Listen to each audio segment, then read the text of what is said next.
What's going on, everybody? It is your boy Chris, man. I am here at the Work Hard, Play Harder podcast. It is Tuesday, September 2nd, 2025. My name is Chris Drummond. I am a freelance sports reporter based out of upstate New York and proprietor of this podcast, Work Hard, Play Harder, where I bring individuals on to talk about their why and get to know them outside of their occupation. But this is a special podcast episode because we're going to be talking about the NFL. NFL podcast where we're talking all things NFL. So we're gonna have MVP talk. We're gonna have a division talk. We're gonna have most improved player talk. Probably coach of the year talk. We're gonna have all things NFL, and I'm doing it with a returning guest, as you see in the background. She was on my podcast before, and now she's back representing the Atlanta Falcons. Meg. You can find her at Meg_Ballers on Instagram. But I introduce to you the wonderful and the talented fantasy footballer that she is, Meg. How you doing today, Meg? Hey, I'm good, thank you. How are you? I'm doing good. I'm doing good. And listen, we gonna get right into it. The football season is 2 days away. We know that it's the defending champion Eagles are hosting the Cowboys. Obviously, the Cowboys, they are nothing short of drama with that team. There's no question about that. They just had a big time trade, trading away their young defensive star, Michael Parsons, to now the ops, is what I like to call it, the Green Bay Packers, getting back a few first rounders, but also getting back Kenny Clark, the defensive tackle, as well. Tell me first, what do you think about that particular trade that went down between Dallas and Green Bay? I think it's the kind of talked about trade of the season. Let's be honest. We've had a few big ones, and I Mhm. think this was like the Cowboys' way of putting an exclamation point on that off season. I think the fact that Jerry Jones still refers to Micah Parsons as Michael makes me laugh every time because there's a lot of rumors about Jerry Jones that goes around about his sanity and whether he's actually, you know, fit for purpose over at the Cowboys. And I think he just loves the publicity. I think he loves the drama. I've said this Right. all along with the Parsons chat that he was basically getting free publicity from all of this nonsense, all this drama. And I don't think the Cowboys have come off better in this one because let's be honest, they might be getting some first round picks next season, Yeah. but they're going to be high picks anyway. They're going to be in the late teens, early 20s if we look at Green Bay's quality and standard right now. So Sure. realistically, how much are they gaining from that? Not enough. Not enough to trade away their best defensive player, in my opinion. Oh no, I totally stand by that. And what didn't make sense to me, Meg, was right after they traded him, you signed Deron Bland to a $92 million deal, a 4 year $92 million deal, and he's the same age as Micah. And mind you, his production it pretty much equated the same thing as production with Micah as a linebacker. It equated as the same thing as a cornerback. But so you're telling me that Bland is more important than Micah Parsons. You could not figure it out with Micah Parsons, which is a guy that's had 12 plus sacks on your team every single year since he's been in the league. The pretty much the only guy that on your defense, as far as your front seven goes, that you got a game plan for, double team. Because now I don't know how the Cowboys generate a pass rush. I don't know how they generate a pass rush. And playing those quarterbacks in that division with Jalen Hurts, Jaden Daniels, and not to mention who eventually I think Dart, I believe Dart will eventually Yeah. be in there. But Wilson is probably going to start the season. You got quarterbacks that are very mobile, that can move, that are shifty. I don't know. It's not looking too good for the Cowboys, but we had to start off with that particular news. I want to get into some division talk. First, we'll start off with the AFC. Let's start off with the AFC East. In my opinion, I think the Bills win this division, but we're going to break each team down for sure. No question. I don't think I'm breaking news here by saying the Bills going to win that division. I think they're one of the best teams in the NFL. But let's start with the New York Jets. Obviously, they got a new starting quarterback in Justin Fields coming over from the Pittsburgh Steelers. They got a new head coach, defensive coordinator, originally from the Detroit Lions, and Aaron Glenn. Jets got a I don't know what Brees Hall is. I don't know if he's a really good running back because there's been times where he's shown that he's really good, and there's been times where he's shown that he's awful. I really think the offensive line needs to be shored up. for Justin Fields to be successful. Garrett Wilson, we know he's a top tier wide receiver. There's no question about that. He is definitely a number one. Got to find ways to get him the ball. I think defensively, the Jets have some good players as well. But tell me, what is your outlook for the New York Jets this particular season? So I think with the Jets, there's two ways that you can look at this. You can look at them as a team, which obviously is what we should be doing, and thinking that, yep, Brees Hall, decent. Um, you've got good wide receiver core there. Hmm. Justin Fields has got a good pair of legs. He is fast. He Hmm. can move that ball. He can run. Hmm. But if you're looking at it from a fantasy football point of view, Hmm. you've got a real mixture here because that Aaron Glenn is a fan of a three wide receiver formation.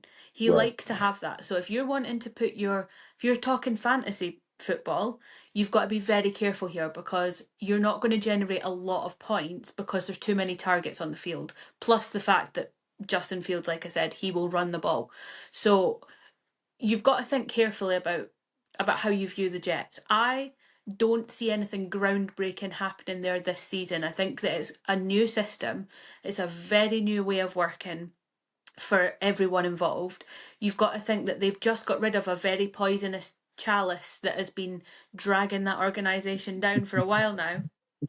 You know, not to bring up my least favorite NFL player of all time, Right. but you've got to think there is a lot of change over there in terms of dynamic leadership, formation, systems. There's going to be a bit of bedding in, if you like. They have to get into that new system. So I'm not saying that they're going to be awful. I think they will. We will see improvement there naturally.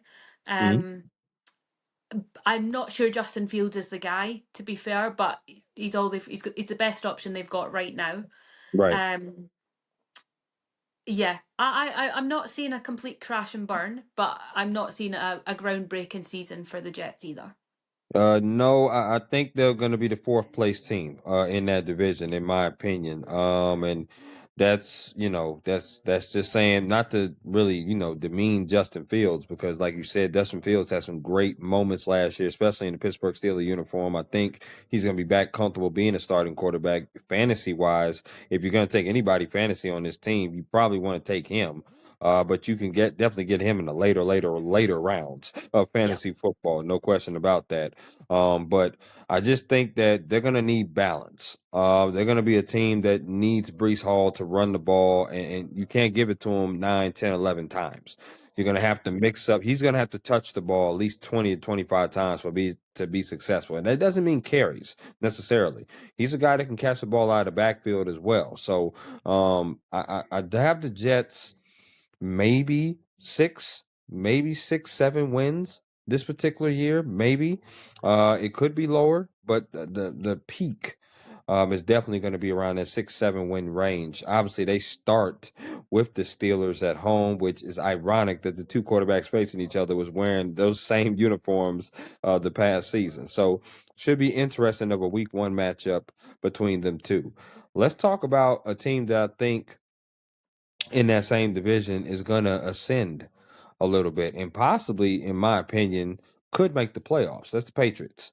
The Patriots did some things this particular offseason that's very interesting, signing Stephon Diggs to a $69 million contract. Then, of course, he made waves in the offseason for not positive waves, unfortunately. They got a new coach in Mike Vrabel, who's a defensive minded coach. He's tough minded.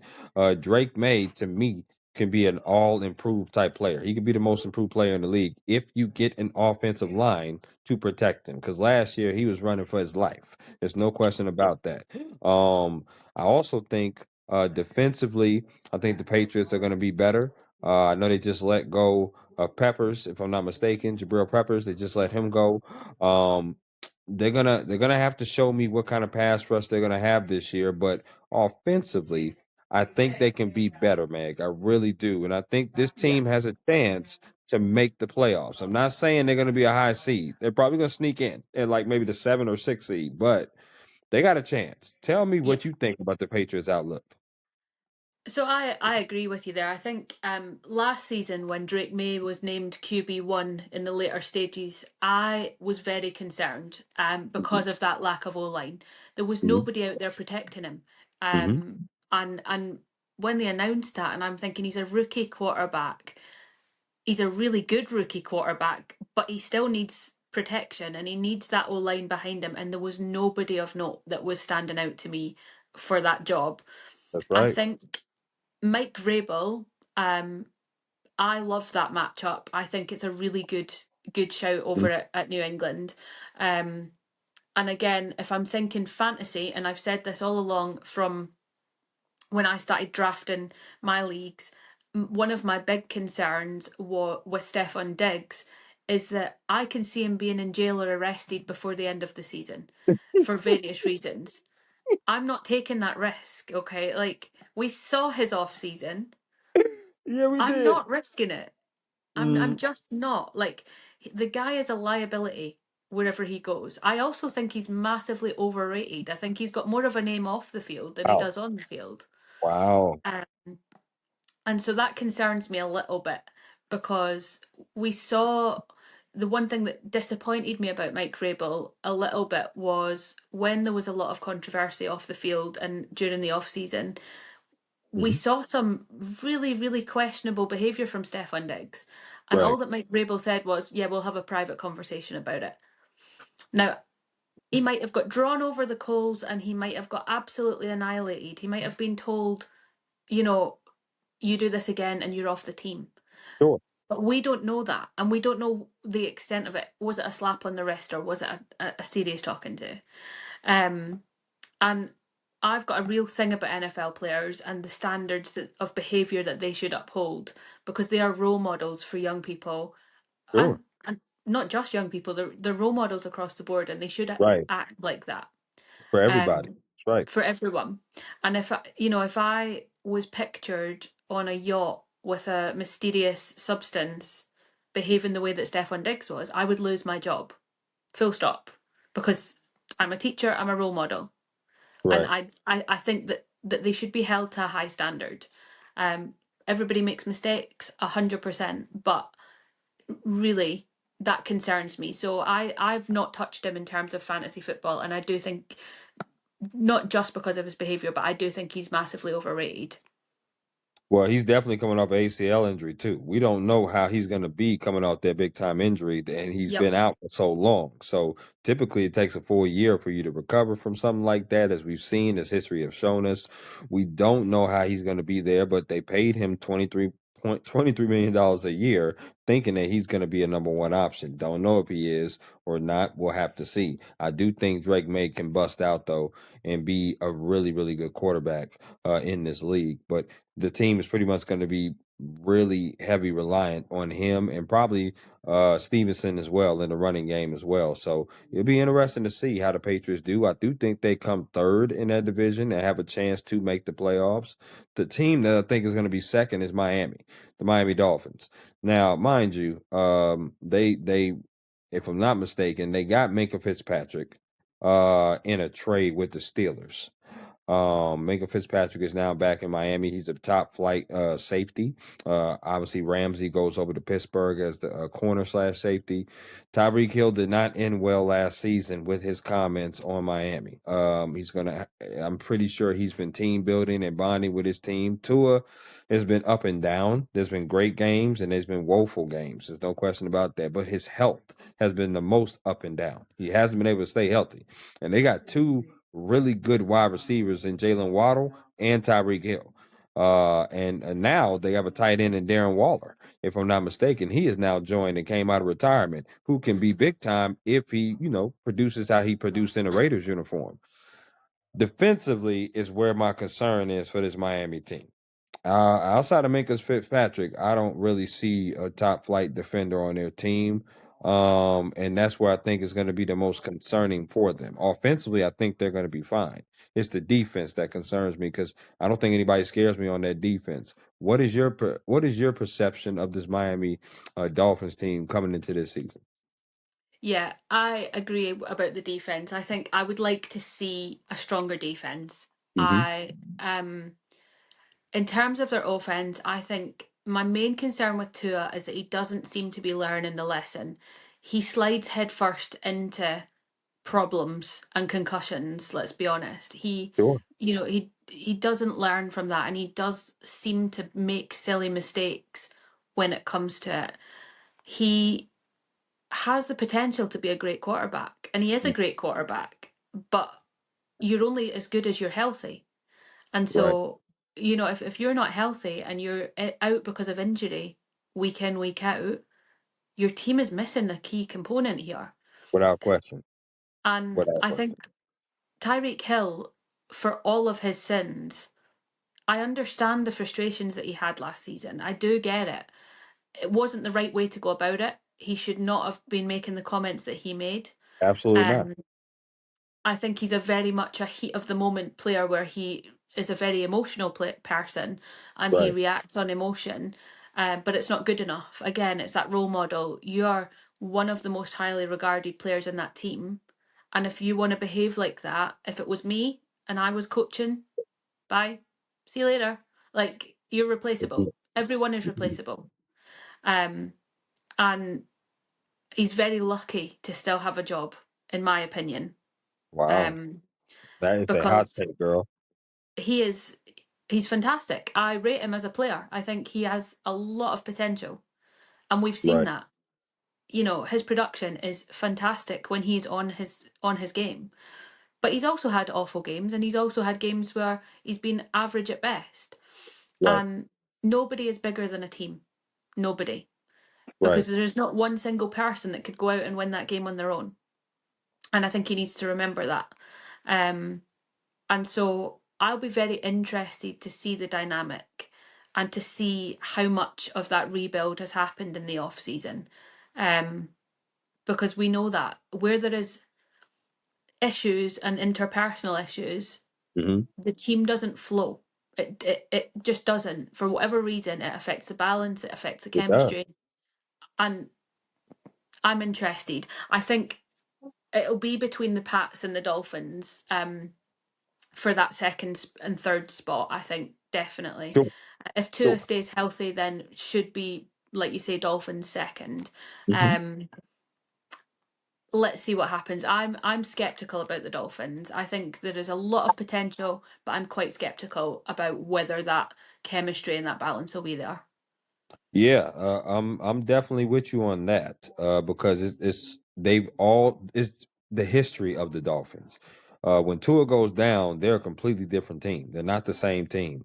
This week one matchup with them against the Colts, that should say everything. For Yeah, Daniel Jones to beat out Anthony Richardson, which we will get to that division in a minute, that tells you something. And the Dolphins, to me, that is almost a surefire. That should be a surefire win. It should be. should be. No question. But we're saying should for a reason.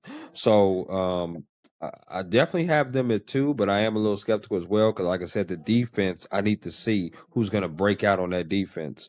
Outside of Minka, I don't really see any defensive type of people that I'm like, wow, because Yeah, you know they either let go or traded a lot of their star players that they had there before. Now, obviously, the cream of the crop of the AFC East is the Buffalo Bills. The question for them going into this season is when will it be their time? We've been saying that for a few years now. I mean, they've had home field. They've lost. They've been the number one seed. They've lost. They've gotten to the playoffs multiple times, and they keep running into that roadblock of the Kansas City Chiefs that seems to defeat them and knock them out. They beat Lamar Jackson. He's beaten Lamar Jackson, and he's beating everybody else, but he cannot beat Patrick Mahomes when it counts. Now Josh Allen is the reigning MVP of the football league. Um, he has another year with those young receivers. Joey Bosa has joined the team. Obviously, they have accounted for the loss of Von Miller, who's now a commander. Uh, but Joey Bosa has had the same problem as you had with Tua. I know this being a Chargers guy, he's always hurt. And that's just what it is. If he stays healthy, he's dynamite, but he's always been hurt. So now he joins the Buffalo Bills of the team. They got Poyer back from the Miami Dolphins. He left there. He went back to Buffalo now, and now he's playing back at home. Talk to me because I think this is a double-digit win team. Yep. But the Bills don't have a easy schedule. It's not going to be very easy. I believe they have the Super Bowl champions on their schedule. They got your Falcons. They head to Atlanta this season on a Monday Night Football. They play the Falcons on the schedule. Talk to me about your perspective of what you think this Bills team is going to be. I like the Bills and I love Josh Allen. I think he's a great quarterback. Generational talent, no doubt in my mind. Mhm. Um, you've also got some real stars that don't necessarily get sung about on that team. I think Dalton Kincaid is a brilliant player. I rate him. I Not picked him up quite a few fantasy leagues actually this season. Mhm. I think the problem with the Bills, like you say, is that they've got this kind of blockage, this barrier that gets to them when they get to the playoffs, where it's like so close but so far. And they almost lose the nerve in those final moments of playoffs where you see the frustration and you see how much it means. And unfortunately, if they're coming up against the Chiefs, they are going to struggle with that again. And whether it's a mindset thing, whether it's a mentality thing, whatever it is, they can be dynamite for the whole season. They get those Chiefs in the playoffs, and that's it. Right. There's nothing that they can do. It Right. seems.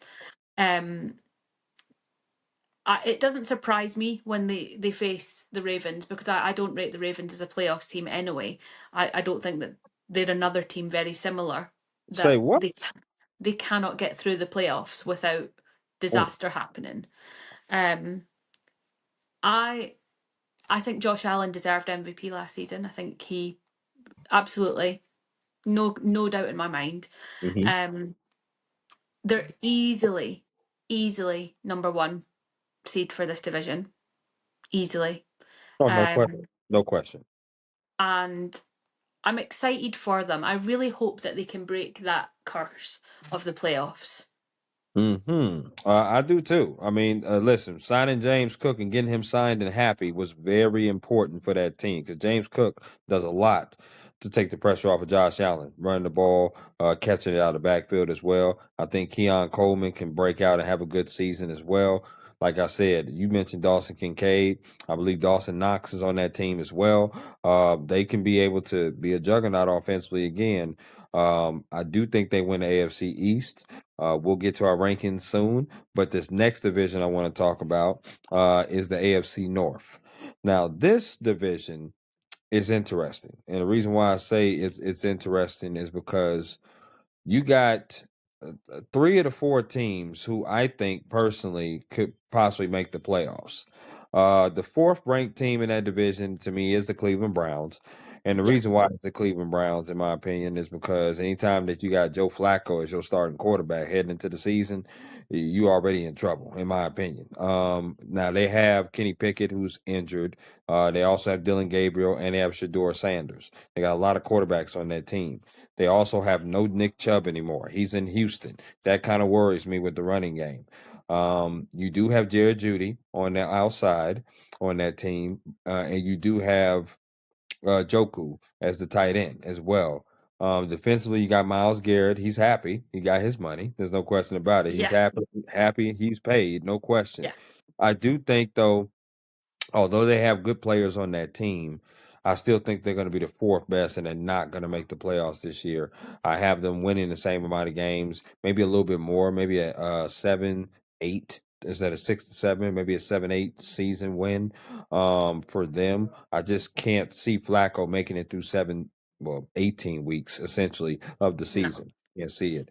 But tell me, what is your expectation also, fantasy wise, I don't know who you pick up fantasy wise for this team. I'll be very cautious to draft anybody on this team fantasy wise because I don't think it would be good.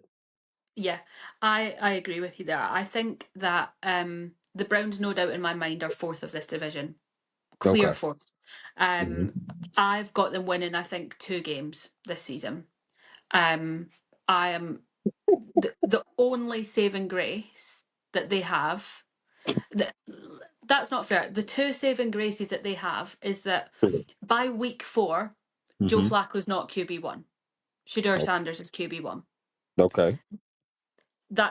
at least by the end of the season, I've got Shedeur Sanders as starting quarterback. He has outplayed every quarterback I in the agree. playoffs, in I the agree with training that. season. Sorry, he is clearly 1,000,000% better than anyone else. They have to give Joe Flacco the respect on his name because he is, you know, a vet. He's been there a while. Like Yep. he's been Super around the Bowl league. champion, all that. We've got to put respect on his name by giving him that starting position. Right. However, they had at one point they had 6 quarterbacks Mm, in that QB room. What are they doing? right. They should have picked up Shedeur Sanders early on and be done with it. Just Right. because the league are making an example of him, to me it's crazy. I'm not okay with it. I don't like the Cleveland Browns. They're not a team that I would ever, you know, come and shout from the rooftops about. I Right. have a real problem with the ethics at the Cleveland Browns. Just going back to what I said earlier, if you've ever been arrested or if you ever have a criminal record, then the Cleveland Browns is your team. They will come and pick you up. Not a problem. Like they'll be like, "Oh, you've been arrested. Cool, we want you here." Um, and I have an issue with that, especially as a woman. I have a massive issue with the fact that a lot of their players have been picked up for some serious offences. Right. Um, in terms of Miles Garrett, I would be happy if I was Miles Garrett. I've just been paid big money if I'm him, and Big time. I would be the best that I could be for that team. But equally, I've been paid now, so I'm not really that bothered.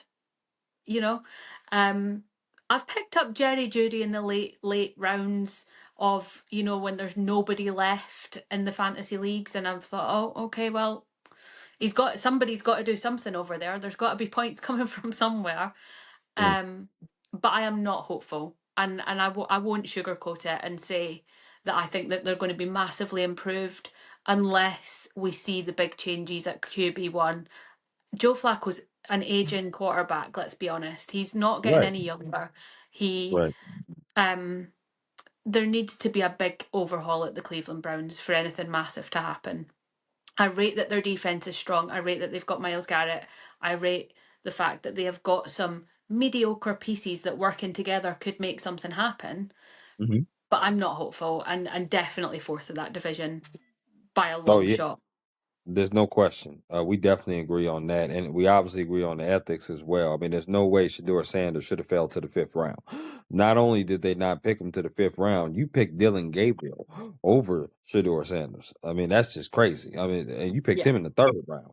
Like, whoa, that makes no sense. But again, the Cleveland Browns is just Cleveland Browning. That's just what they do on a consistent basis every single year. Now, this is where it gets a little tough for me trying to pick between these three teams. The reason being is um, to me, the best purest passer in that division is Joe Burrow. Yep. No question about that. They have the best offense, in my opinion. Now, the most balanced offense is the Ravens because they can run the ball and they can throw the ball a little bit more effectively than the Bengals. But if I had to put my money on it, I'm going to say the Steelers are the third best team in that division. And the reason why I say the Steelers are the third best is because I like Aaron Rodgers, but let's call a spade a spade. Yes, getting DK Metcalf was great. You have Austin as well. You got rid of Najee Harris. You went with Warren. Warren's more of a shifty back. You have Pryor move. They got pieces offensively, and they also have a solid offensive line. They got a good defense as well. I don't know if Aaron Rodgers is going to hold up the entire year, though. I just don't. Don't know if he's going to hold up the entire year. And I don't know if they're going to be able to score a multitude of points because one thing that the Bengals will do offensively, they're going to score. They might give up a lot of points, but they definitely going to score 30 plus points in multiple games. Lamar Yep. Jackson is going to ball control that ball. The Pittsburgh Steelers got obliterated last year in the playoffs. Lamar Jackson definitely has that team's number. There's no question about it. He beats that team pretty often, whether it's in Pittsburgh or Baltimore. I think Pittsburgh can have a solid year, be maybe a game over 500, but it's going to be hard pressed because Mike Tomlin's never had a losing season. It's going to be hard pressed for me to think that he's going to start now. I don't think he's going to have a losing season. I just don't think it's going to be good enough to get into that top seven. If it is, he'll be either 6 or 7, but I don't think he'll be in the top 7. Yeah. I my concern, my main concern with the Steelers is Aaron Rodgers. You know, I've mentioned him before. I will mention him again.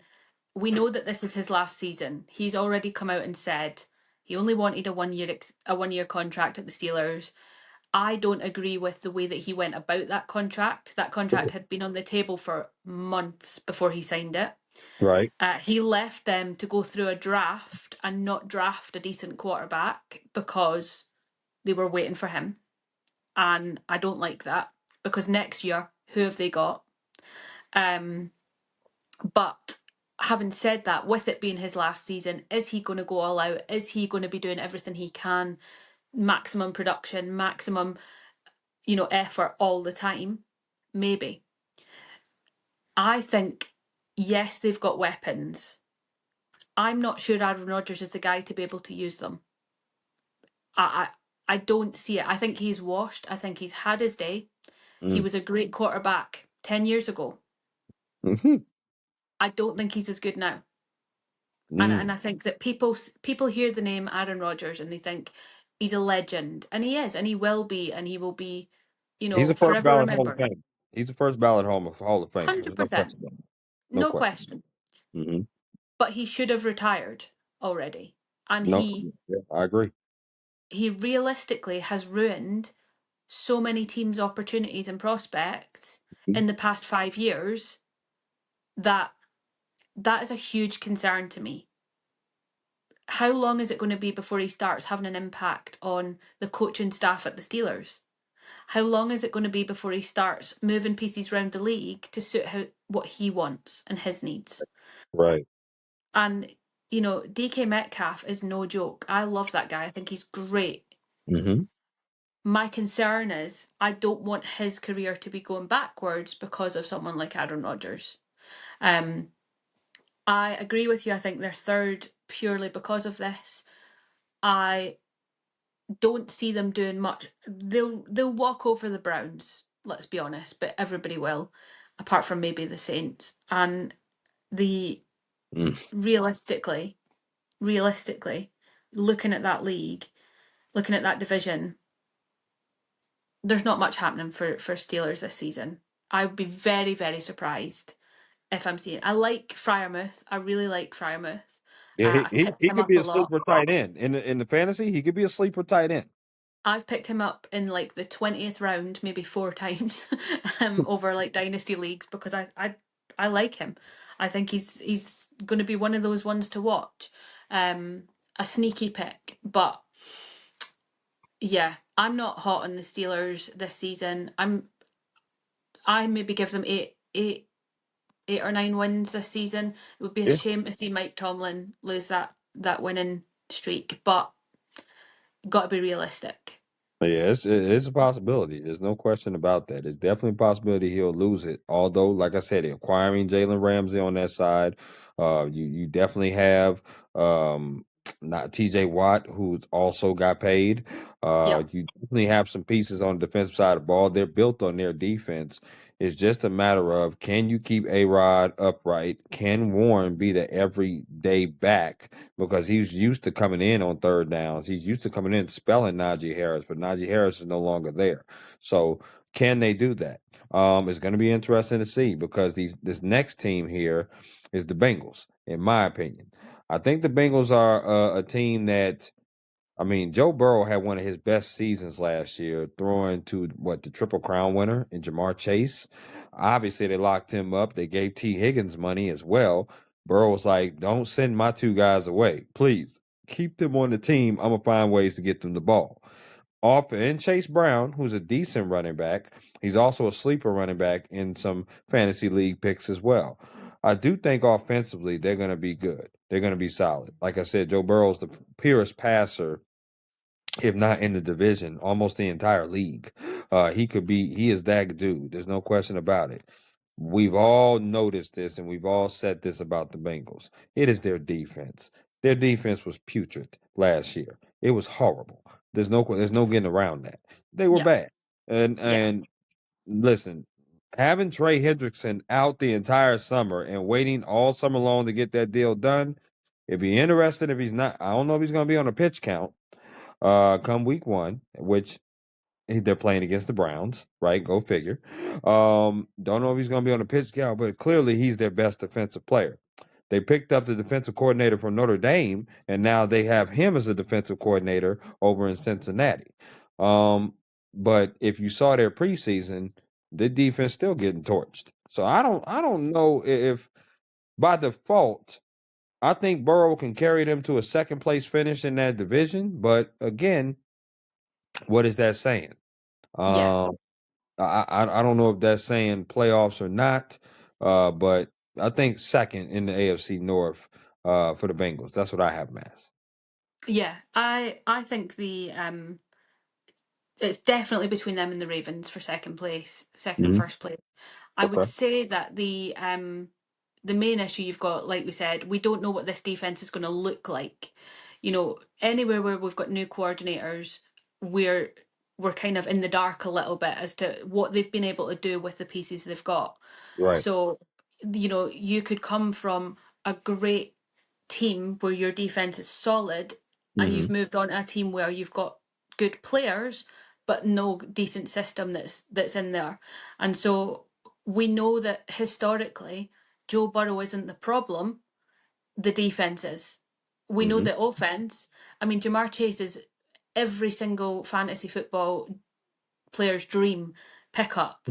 You know, you see him getting picked up first time and time again. You know, Right. it's between him and Bijan that they pick first every league that I've been in. Um, I've done it myself. I've picked him up wherever I could. But and again, that Joe Burrow connection, great. T Higgins, great. Love it. Um, I struggle with the Bengals a little bit because I feel like they should be every year they should be better than they are, Hmm. and every year it's kind of disappointing. You've got, you know, an absolute top tier quarterback running that offense. So realistically, you have to be looking at the defensive side of the ball and saying what is going wrong and how can we fix that. It's all fine and well paying the offensive players big money, but realistically, we need to look at that cap and think, how are we going to improve the defense? Because it's no use having a team that can put points and points and points but not defend anything. Right. Um, so yeah, I think that's you're right there with it. I agree with that consensus that the defense is my concern for the Bengals. Yeah, we're 7 for 7 right now with the teams because right We now are. We are. I definitely have the Ravens winning that division. Now, mind you, Derrick Henry had one of those breakout seasons last year. He's probably going to have another one as long as Lamar Jackson is the quarterback. That is a dynamic duo that defenses are going to have to prepare for. Now, the one thing that Lamar got in trouble with Lamar late into the season was turnovers and blowing leads. There's times where the Ravens can get kind of stagnant offensively, but to me, I think what's going to be it's the same question that we have for Josh Allen. If not now, when? When are you going to turn that corner? I should say, because both of those guys are MVP type players. They've won the MVP. I think Lamar Jackson's won it twice, if I'm not Yep. mistaken. Um, it's just time for them to kind of turn that corner. And they picked up Jair Alexander, which is another Yeah. big time cornerback, which is going to help that team. Now you got Marlon Humphrey and Jair Alexander side by side on that defense. So I think the Ravens are going to win that division, potentially be the number 1 seed. Obviously, week 1 is going to kind of dispel that because it's a rematch of the AFC divisional playoffs with the Ravens heading back up there to Buffalo for play on Sunday night. Um, but I definitely have Lamar having another good season. Andrews being back as well, back to his tight end self. The receivers having another year under their belt. I think it's going to be good. Tell me, what do you think about the Ravens' outlook? Because again, I think they're one of 2 teams that's going to have double-digit wins this season. We have Buffalo. Ravens are going to be number 2 with double-digit wins. Yeah, I agree with you there. I think that um the Lamar Jackson magic has to at some point translate, right? At some point we have to make it through those playoffs and get a little bit further. Whether that's this season, I don't know. And I think if he doesn't do it this season, questions are going to have to start being asked because yes, he's doing well, but like you said, those interceptions were not great at the end of last season. We didn't see the same Lamar Jackson that we'd seen throughout the season towards the end. Right. I have, historically that Bills Ravens matchup is huge, and I think for me anyway, week one the Bills are winning that, and I think that will have a big impact on the mindset going forward as well. I think that I always say you can never judge anyone by the week one games because everyone is just settling in. Give it to week 3 and 4, and then we can start really judging the teams on where they're up to. But Right. this one hits different. So whilst it's not divisional rivalry, it does have a long history of of that kind of rivalry between those fan groups. I would Mhm. like to say that Derek Henry will have another breakout season. I don't see why he wouldn't, but it is a tough act to follow from last season because he did so well. Mhm. Um, Mark Andrews, I've picked him up in fantasy a couple of times because, As you you know, should. it's one of those that he'll put numbers up, but I'm not picking him as my, first round pick or anything like that. But Mhm. later in the rounds, if he's available as a backup tight end, I'll pick him up. You Or should. if there's no better options. But yeah, I'd like to see them, maybe doing something a little bit better than stalling at the playoffs again. But whether they will or not, I'm skeptical. I am too, no question. I mean, obviously there was a Mark Andrews drop away from tying the game last season in the playoffs. Mm, Had he caught the ball, they would have tied the game up, and who knows what would have happened. But yeah, it's if not now, when? Like I said, that's the mantra for not only him but also Josh Allen as well, because sooner or later they're going to start talking about the window closing on both of these teams. So we have Buffalo and we have Ravens winning their divisions. Now, let's move to the AFC South. This is a doozy of a division, probably the mm, worst of the four in the AFC. There's no question about that. I mean, it's really the pick of the litter, but to me, the number four team in this division is going to be the Colts. And that's just my opinion. Now I love Jonathan Taylor, who's obviously a RB1 in any kind of fantasy league. You better go pick him up because he is going to touch the yep. ball quite a bit for the Colts. No question about that.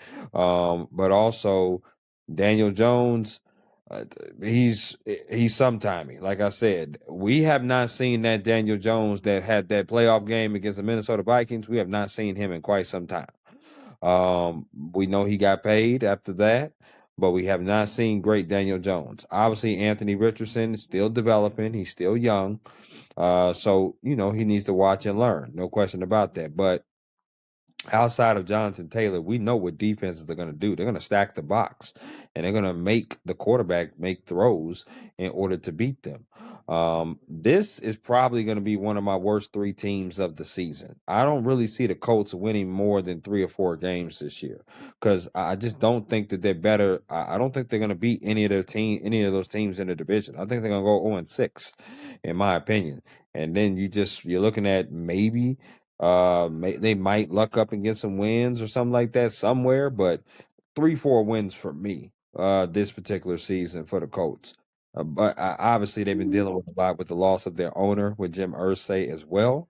Yeah. Um, no question about that. They're going to play with heavy hearts, but I just don't think that's going to be enough.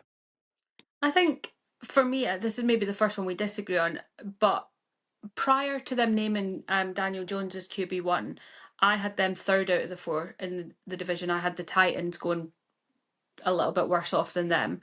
Mm. Um, I, however, have to say that I give them credit for what they've done at QB1. Not for the reasons that, any Colts fan would give them credit for, I'm sure. But I didn't like Anthony Richardson's attitude. I didn't like the fact that he walked off the pitch at the end of that game last season and True. refused to play. I didn't like the fact that he gave up on his team. that's not a QB1 for me who's going to walk off and refuse to play. Right. I also don't like the fact that in the playoffs, in the preseason game, sorry, when he hurt his finger, it wasn't even broken, he goes off and he doesn't come back. That is not a QB1 attitude to be having. Mm. I don't like it. And I'll respect them for the fact that they have said, okay, not a problem. We've got another QB. He's not great, but you're replaceable. And it goes back to that you're not bigger than the team, and I have to respect them for that. I don't think Daniel Jones is the best quarterback there. I don't think that he's going to get them the best results. But I respect it. I respect the hustle. I think Well, Jonathan Taylor, in terms of fantasy, is going to get you loads of points because there is no other targets to throw to. Like, you're going to struggle for who else is getting hands on that ball because he right, might be the most accurate option, really, right. for Daniel Jones. Hmm. Um, so what we said about the Jets having too many targets, the Colts have too few. So they don't This have is enough. true. This is Um, true. so in terms of fantasy football, Jonathan Taylor, great pickup, not only for his skill but also because of the situation. Um, I don't have high hopes for them. I think, like I said, prior to the Daniel Jones being named QB1, I had them third in the division. Hmm. I would now probably agree that they're more likely to be fourth, but I think it will be close between them and the Tennessee Titans, if I'm honest. It will. Um, and I can't see them getting more than 3-4 wins across the season. I really can't. I feel that. I feel that. And I'm glad you said that because the Titans was definitely next up. But I have them as a tie with the Colts for 3-4 wins. But I have more trust in Cam Ward. Being a Yeah. rookie at the quarterback position, I have more trust in him spreading that ball around. I have more trust in their receivers. Now, obviously, I have more trust in Taylor in the running game than they have over there, especially with Spears being hurt, if I'm not mistaken, of their running back. But they're in a rebuilding year. I mean, obviously they had the number one pick. They picked Cam Ward. They're going to be in a rebuilding year with that team. There's going to be some growing pains. There's no question about that. So that's why I think again they're going to have about maybe I'll say about 3-4 wins. I can see them beating the Colts. I can see them Yep. sweeping. I can see them sweeping them for sure. But I can also see the Colts up beating them too. There's no question. It's just it's going to be tough for them to even think of realistically that they have a playoff chance of a shot with the Yeah. teams in the AFC. And it's the same mindset with the Colts. So I have the Titans number three, tied with the Colts, about 3-4 wins. Not really much to say outside. I think Cam Ward has a chance to win Rookie of the Year, has a chance, but I think Rookie of the Year is going to go to Travis Hunter, in my opinion. Well, yeah, it depends what side of the ball Travis Hunter ends up playing on more by the end of the season, really, doesn't it? So I know that they've Yeah. got him obviously down on the offense, but realistically, where's he going to end up? I agree with you though. I think Cam Ward is the only player of note that I'm taking from the Titans and saying he could have a standout season. Good. But again, who is he throwing the ball to? Maybe Realistically, Westbrook. Maybe Westbrook on that team. maybe, maybe, but it is a maybe Yeah. because we don't know how that looks. We know that being, Maybe Ridley. Maybe Calvin Ridley if he's on if Calvin he's still Ridley's on an the team. option. Calvin Yeah. Ridley's an option, but Yeah. what I would say is that the problem is that it doesn't always translate. We've seen with Caleb Williams what happened there. We've seen these number one draft picks that come up to the NFL, and it's a different game. No matter what anybody says, it's a different speed, different pace, different pressure. There's just a difference. And whether that's going to translate for Cam Ward in the situation that he's in concerns me. If Cam Ward had been put in, I don't know, Tampa Bay, for example, I'd be all over it. I'd be like, yes, Well, he I has love he, Baker he Mayfield. would he would have a lot of pieces to work with. There's no question about Right, that. Hmm. right. But in the situation where he's at, No. is it going to show him off? Maybe not. Not this year. No, I don't think so. Once again, 3, 4 wins. We are in agreement of there. We pretty much have agreed with the first 10 teams mentioned in this NFL special here. But let's keep this thing going. Let's see if we're going to keep agreeing because I think the number 2 team is going to be Jacksonville.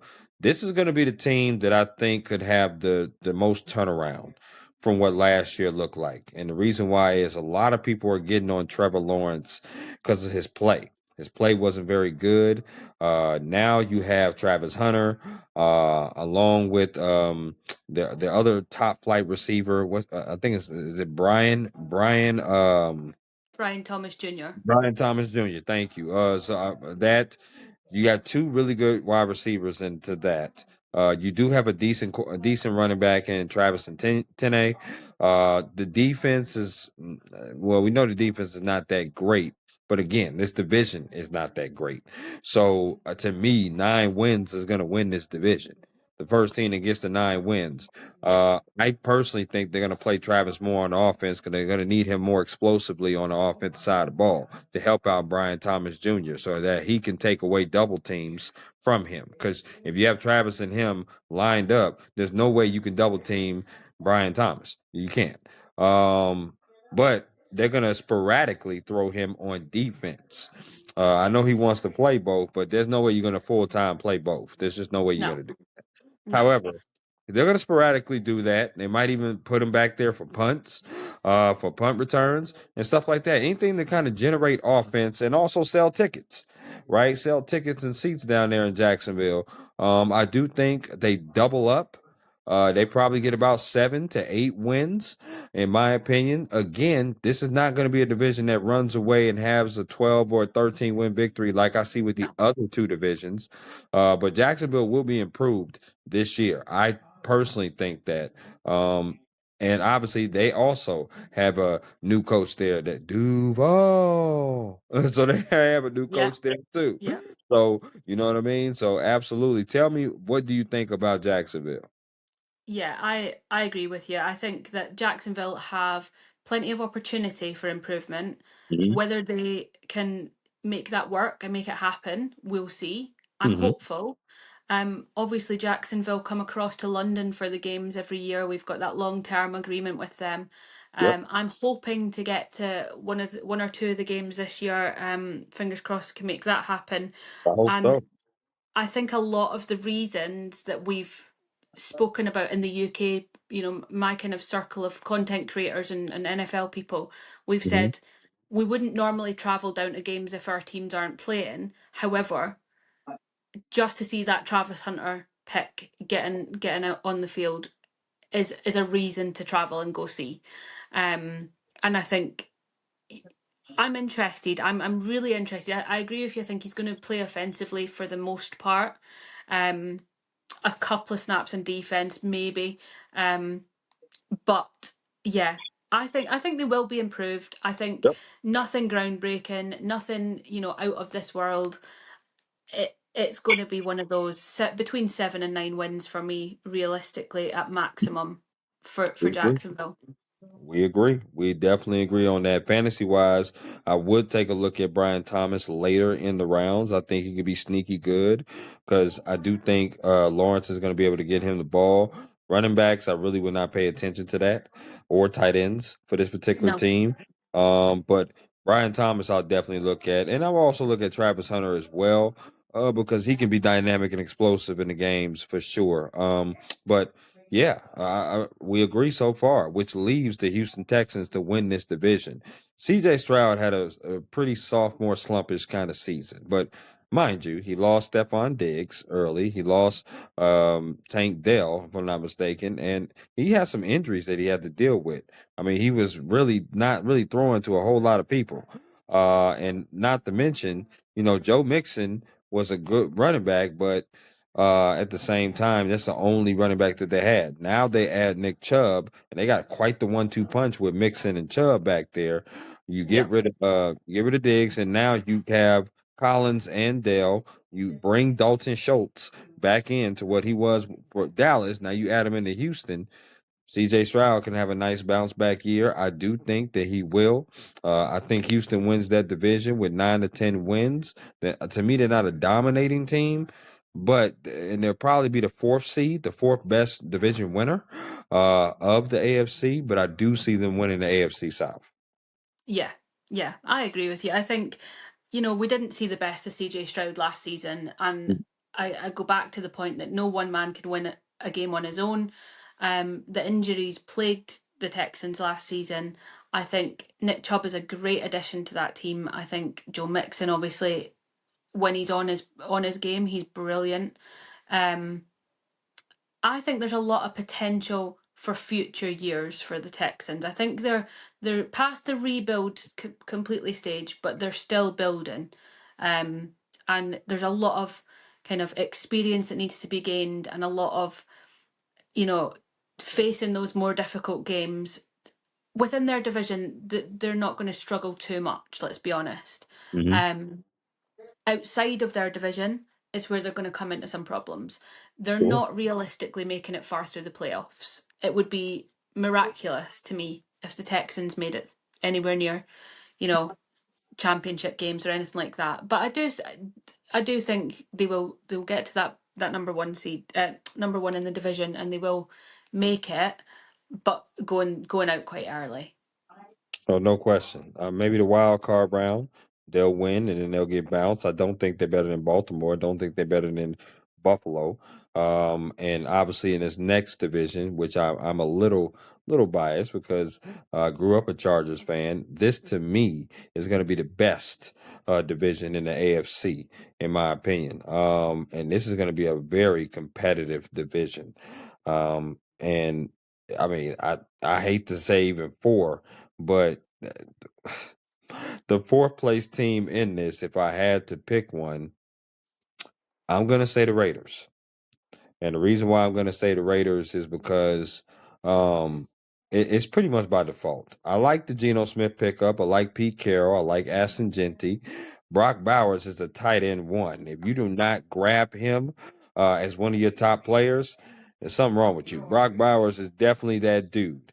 The problem is that I need to see their wideouts. What wide receivers are they going to be able to throw the ball to on a consistent basis? Geno Smith had trouble turning over the football a lot. He does turn over the ball. He makes spectacular throws. He makes good runs, but he makes some throws that's also suspect as well. Will he rely on Asset Genty, the rookie, to be able to get him over? Now, defensively, outside of Max Crosby, ooh, the Raiders are looking a little rough, and they're definitely going to double team Crosby. They're not going to let him wreck the game. That's why I have to have them fourth because to me, they have the worst defense in that division. Yeah. And I think that's again where they fall down. I rate Max Crosby. I think he's a great player. Um, I think they've got so many weapons at the Raiders that make me nervous to put them fourth. I agree with you, but I think it's so close to call It in is. this division across in any of the positions, because I have a sneak that the Denver Broncos are going to surprise everyone this season as well. Yep. Um, I just think everybody was kind of saying after preseason that Jonty's not everything that he cracked up to be, and he wasn't what everybody expected. It's preseason. Nobody is they're playing at what I call the vanilla playbook. They are just playing the basic of play, the most basic of plays. Right. You're not seeing the magic that they've got working on their own playbooks that are going to come out for the season. Nobody's putting out their best team and saying, here's everything that we're going to do for the season. So those people who have been kind of down on Ashton Jonty and saying he's not all that and you know, nonsense. We have not seen the best of that lad yet, and he is going to be phenomenal. Um, I my I like Geno Smith. I really do. I think it's a good fit for the team. Do I think that he is going to run away with anything that in the division? No. But do I think he's solid and consistent and can get in the trenches and put the work in when it's needed? Yeah, Sure. Sure. absolutely. Absolutely.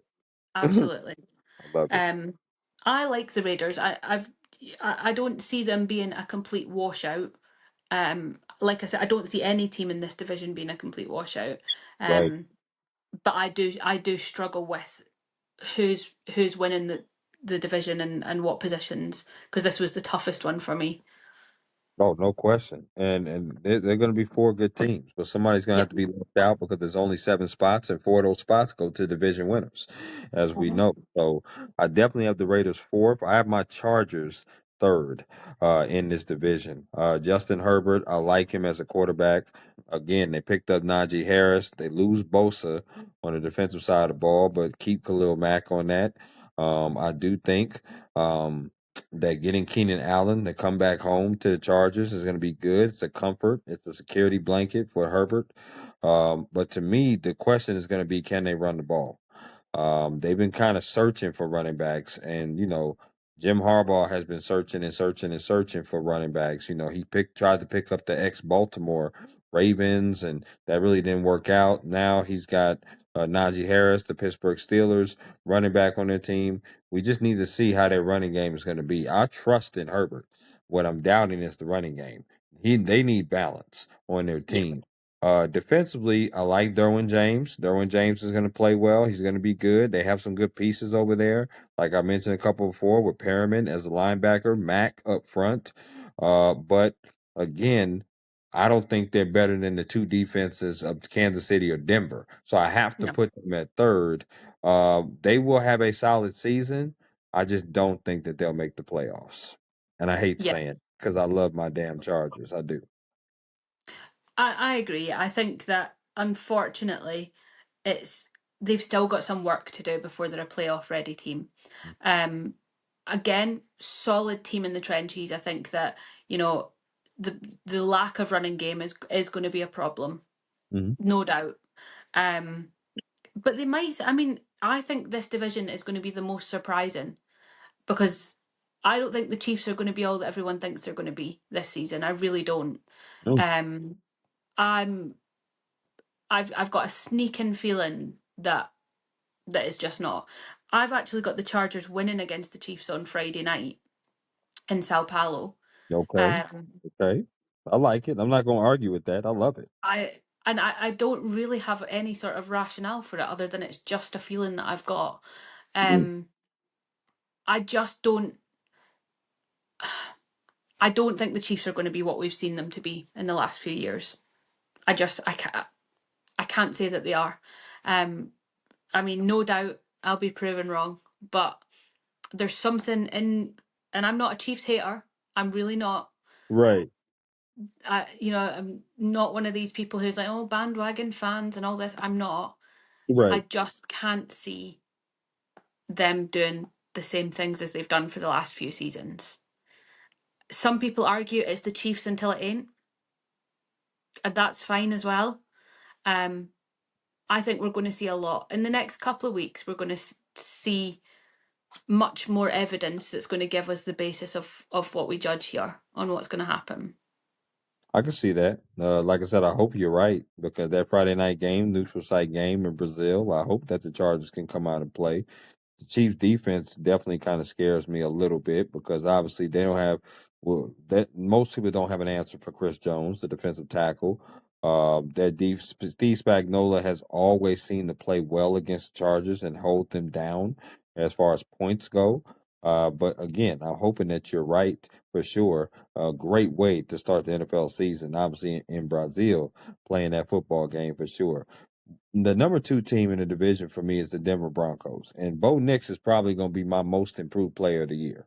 I know I said Drake May, but I think Bo Nix has a chance to really light it up this year with Denver. They obviously have a really good defense led by All Pro corner Patrick Surtain the second. No question about that. They have a solid running back. They have a great head coach in Sean Payton. And Bo Nix can sling that ball. He can definitely sling that ball and throw it. He can also run it. I think that team, they also give Kansas City problems. They're Yep. the team in the division that probably gives Kansas City the most problems. because defensively they match up well. They play a physical style of football. They thrashed Kansas City last year in the final game of the year. Now, mind you, Kansas City didn't play most of their starters, but it was a struggle to beat them in the first game that they played. I think Yep. Denver's going to challenge them for that division, and they're going to be up there with them. Talk to me about what you think about the Denver Broncos outlook. Yeah, I like the Denver Broncos. I said it earlier. I think that they're going to be a runaway team this year. That ones to watch for sure. Mhm. Definitely worth a little flutter on them winning that division. I think they have a chance. And Bo Nix, he's a solidly consistent player when he's got the pieces around him that he needs. And for me, all the pieces have slotted into place this season for Denver. And I think that they've had a great off season. Right. They've put the work in. They've that defense was solid before. It's even more solid now. Like Pat Surtain, nobody's going near that. Nobody knows how to get round that. Right. And I like it. I like it a lot. So yeah, I'm definitely between Denver and Kansas City for that number one spot in the division. Now, even though I do like the Denver Broncos, I don't know if I would pick anybody fantasy wise for their team. I think they're such a team kind of oriented type of team that I don't know if anybody jumps out to me fantasy wise. Maybe their defense later in rounds. I might want to take a chance on them, particularly, but outside of I would that, take their defense. I would take their defense. If Eagles defense wasn't available, I would take the Denver Broncos as my defense I for love it. sure. I love it. Now, obviously, I do have Kansas City winning that division, and my mantra is pretty simple. As long as you got 1-5 on your team, you got a damn chance. And that's just the way it is with that. 1-5 is the best quarterback in the league, and he's proven that. He's proven that he's been the best quarterback in the league multiple years. I hate saying that because he plays my team twice and almost beats them 2 times almost every single year. Now, obviously, we know Kelsey's getting older in age. He's probably going to be starting to get phased out of the offense and not as a huge factor as he's been in past previous years. But Patrick Mahomes do have some young wide receivers.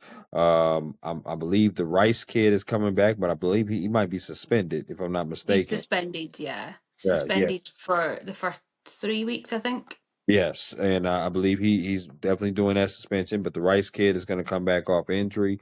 They got some other young players on there, but to me, what's going to come down to is you clearly see the Chiefs are not being as dominant as they once was.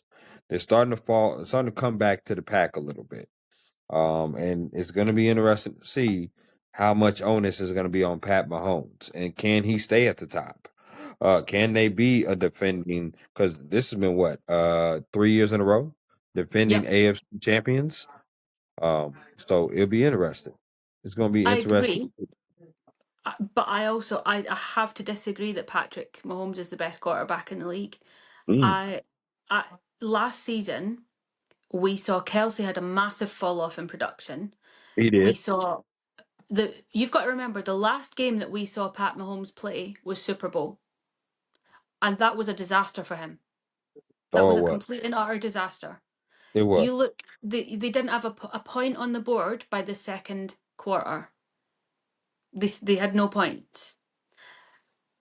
He had no response for Jalen Hurts, and it's the same team that he played, you know, throughout the season. It's the same team that they've faced before.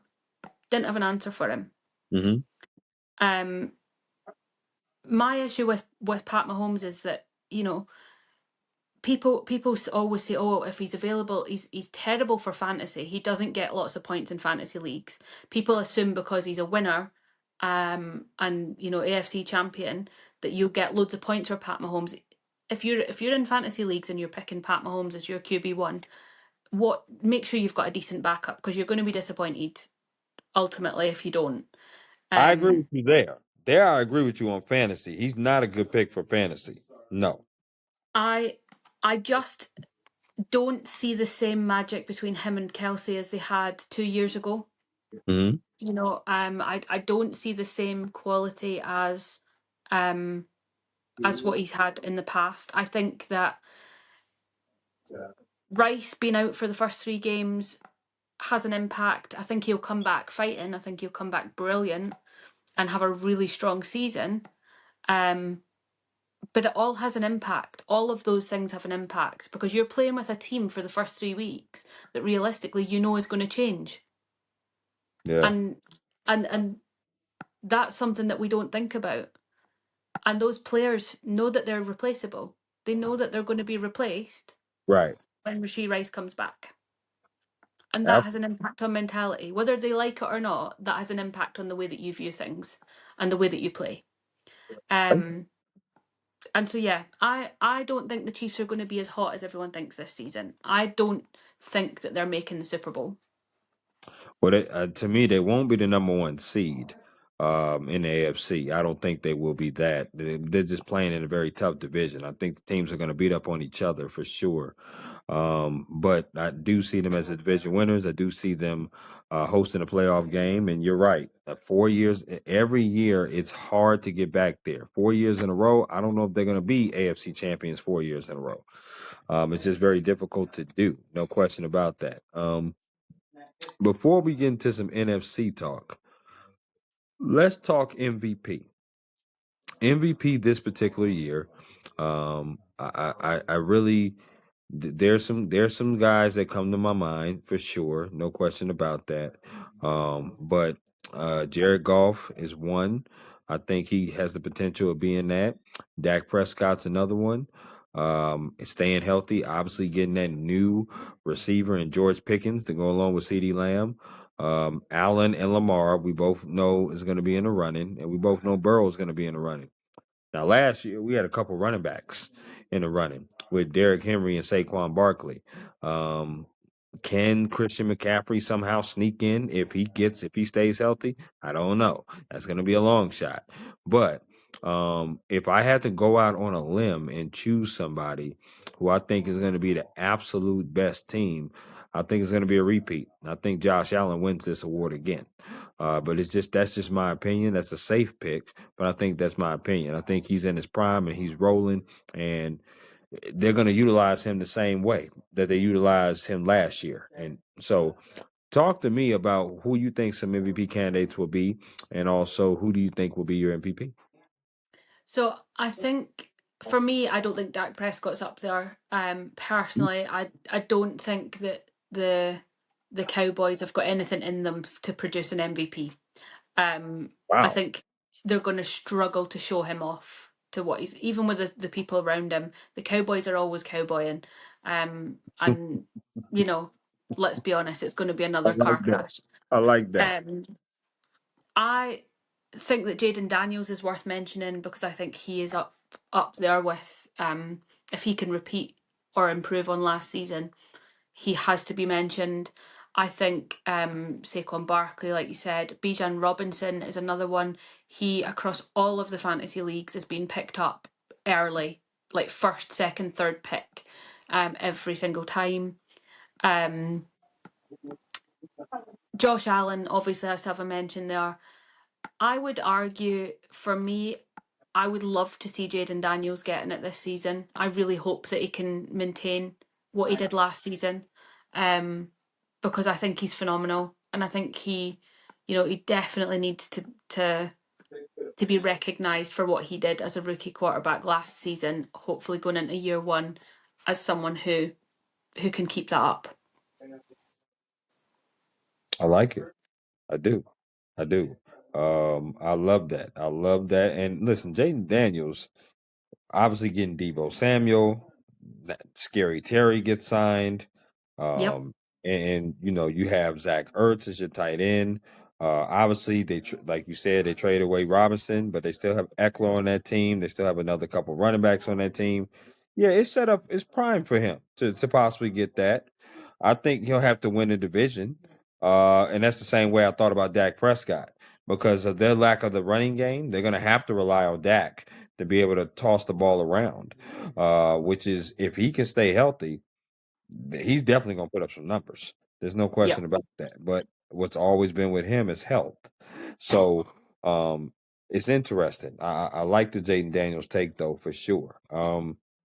let's get into some NFC talk. Are you ready? You ready to get into some NFC talk with me, Let's girl? do it. Let's do it. Now, NFC East, we'll start off with, just like we started with AFC East. NFC East, um, this one to me is pretty simple, and the fourth place team is going to be the Giants. Let's just call it what it is. Yep. You got Winston, Dart, and Wilson as your quarterbacks. You in a world of damn trouble when you got those three as your starting quarterbacks. You have Malik Neighbors as your wide receiver one, which fantasy wise he's going to be great, no Yeah. question about it. But team wise, they're going to suck. They still don't have a great running back. Their defense, although they paid Brian Burns or traded for Brian Burns from Carolina last year to join their team. Their defense is okay, but it's okay at best. They're Yeah. clearly the fourth best team in that division. I don't see a lot of wins. I see them actually being in the top five of the lottery next year of teams. That's bad. But hey, you give me your perspective and try to change my mind. There's no mind changing happening here. I agree with you. Um, I I think that Jackson Dart should be QB1. I think he deserves that chance. He is phenomenal given the right weapons, as it is with anyone. Malik Neighbours, I love as a player. I think it's such a shame because if he had a better team around him, we would be talking a lot more about him. In terms of fantasy, if you can get Malik Neighbours, pick Malik Neighbours Right? 100% of the time. They gonna find a way to give him Um, the ball, Meg. They gonna they find have a way no to give him the ball. choice. Yeah, they have no choice. Like he is all they have, so they're gonna have to. Um, so yeah, easily the fourth place team in that division. Right. Right. I like that. Now, the third place team, and we may be up in arms on this one, but the third place team, and this is definitely probably going to be a hot take, but I have the Commanders as my Oh, third team in the oh, division. The reason why I have the Commanders as my third place team is I think they're putting way too much on Jaden Daniels' plate for the second year. I do think he'll have a solid year, but again, we have to base it on what the rosters are looking like now. What they we can't well, we can't predict the future. We don't know what they're gonna look like. And based upon the rosters looking like, I have more confidence in right now what the Cowboys are doing offensively with their pieces because Dak is a solidified quarterback when he's healthy. Jaden Daniels is a dual threat and he plays well in certain games, but he's still learning. He's still learning that position, still grooming that position. They're obviously putting pieces around him that are very good, but I also got to see what that defense is going to look like as well. The addition of Von Miller should help to be able to generate some pass rush, but this is a division that I honestly can see three teams make the playoffs. I yep. honestly can see three teams make the playoffs, and I think Washington still makes the playoffs, but somebody got to be third place. And I think it's going to be the Washington Commanders. I You're right. I disagree with you. I would have put the Cowboys in that position for this division. But if we're talking Commanders, I love Terry McLaurin. I love Scary Terry. He is one of my favorite players across the league. He's going to be a big time pick this year. He's definitely going to be a He's big time pick. I mean, even I picked him up early in some drafts, like earlier than probably he should have gone, because I just think he is going to get me numbers big time. Um, I don't think anybody thought Jaden Daniels was going to do what he did last season, going in at the Mhm. start of the season. And I think, again, even though he did that last season, I don't think anybody's remembering quite how phenomenal he was last season because some of Sure. those, I mean, you look at that Hail Mary, you think That was back to that great Hail Mary play. against the Bears. But mind Yes, you, week that three. ball ricocheted off of somebody's hands, if I'm not mistaken, and was caught by someone else. But even to get that ball to the end zone was amazing. That was an amazing play. Yeah, yeah. And that was a rookie. Right. That's him in a rookie season. Right. I I can't see a regression that is that steep that would put him worse than the Cowboys last season. Okay. And I get what you're saying with Dak Prescott. Um, there's already rumors that he's not fully healthy Mm, through training camp. Nothing confirmed and nothing on injury list or anything like that. But there's a few rumors round about that he's not fully healthy in terms of his I think it's his shoulder that people were talking about. right. Um, it's interesting. It's going to be what it's going to be because I have zero faith in the Cowboys and less faith now that they've let Micah Parsons go. Um, and I think for me, and we're kind of crossing over the chat of the teams here, but I just think the Cowboys don't have the same quality, the same style that would make them a second place team over the Commanders. I feel that, and that's legitimately probably the first team that we've disagreed on out of the 18 that we've mentioned, because I do have the Cowboys second in that division, and pretty much for the reasons that I've already stated. I do think their offense is going to be explosive into the passing game. They're going to rely on Dak Prescott to move that football up and down the field. Deron Bland is a guy that people do throw against. They're probably going to be a little bit more careful throwing against him since he has 14 interceptions and 5 of those interceptions returned for touchdowns. I think they're going to be a little bit more cautious throwing against him, and they're probably going to try the other corner out. We'll have to see how Kenny Clark is going to be in that interior. Is he a guy that can be a run stuffer? Is he a guy that can be someone that can shore up the interior of that defense? The questions have been the same for the Cowboys multiple seasons. Can they run the ball? Who are they going to have run the ball? Can they generate the balance? Are they going to be able to generate a pass rush now that you just mentioned Michael Parsons leaving that team? Um, you can flip flop. It's not crazy for you to say Washington is second or Cowboys third, or you could flip flop either one of those teams, in my opinion. But I definitely have the Cowboys at number two, which, as you stated, you said that the Cowboys probably would not be number two. You probably put Washington there. So listen, it's really apples and oranges, tomato, tomato on that one. But the number one thing is we both have the Eagles winning this division. Yeah. And now I'll let you speak on that first, and let you tell me your perspective on why you think the Eagles are going to win this division. So I think the Eagles have just got so many. We can't ignore the fact that they've lost some defensive pieces this season, this off Okay. season. We can't ignore the fact that they have traded a couple of their players, but I don't think it's enough to say that they regress. I think they have got absolute gold dust on that team in Saquon Barkley. They've got Jalen Hurts, who is solid, consistent, Mhm. shows up. His mindset, the way that he leads his team, is a class above. Cooper DeJean is phenomenal. Another really great player there. Um, they've picked up a lot of later round picks in the Yeah. draft that Mhm. were again solid pieces that I think are going to eventually really bring that team on. Um, I just I can't see past them this season yet. I I think they're going to be everything that people are scared they're going to be this season.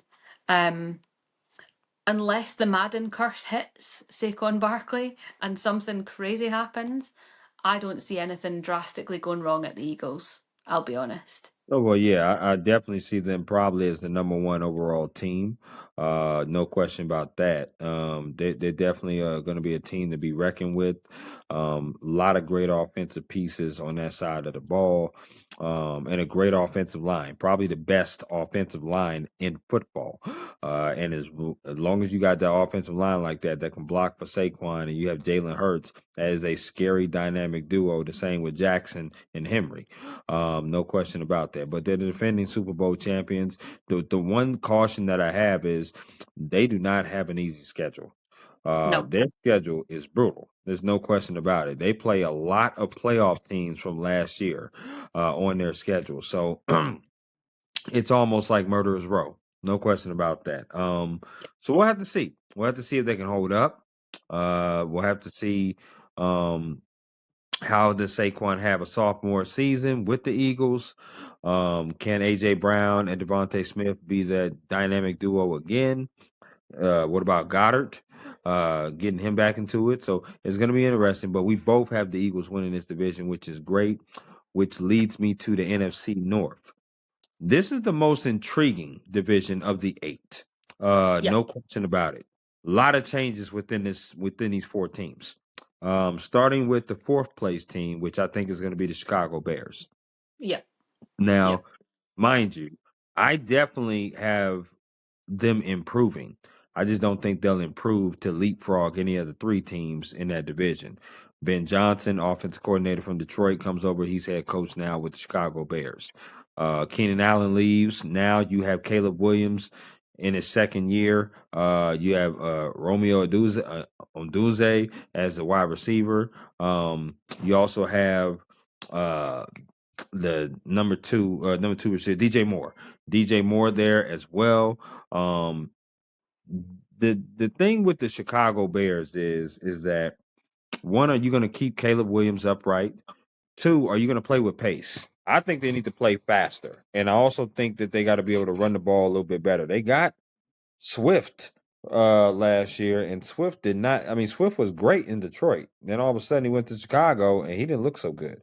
Yeah. Talk to me about what you think about this particular Chicago Bears team. Do you think they're going to be fourth? Yeah, I think they are going to be fourth. And I think that Ben Johnson going from the Lions offensive coordinator to head coach position Right. is not as smooth as what people think it is.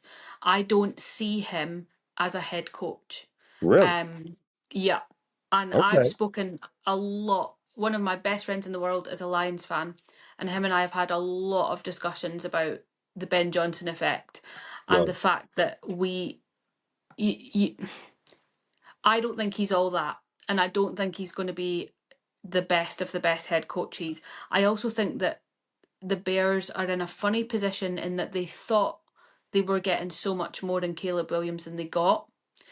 Um, I like Romeo Dunze. I really like DJ Moore. I think Swift should be better than he is, like you said. Yep. Um, but I don't see it as a cohesive team. I don't see it as a team that's together.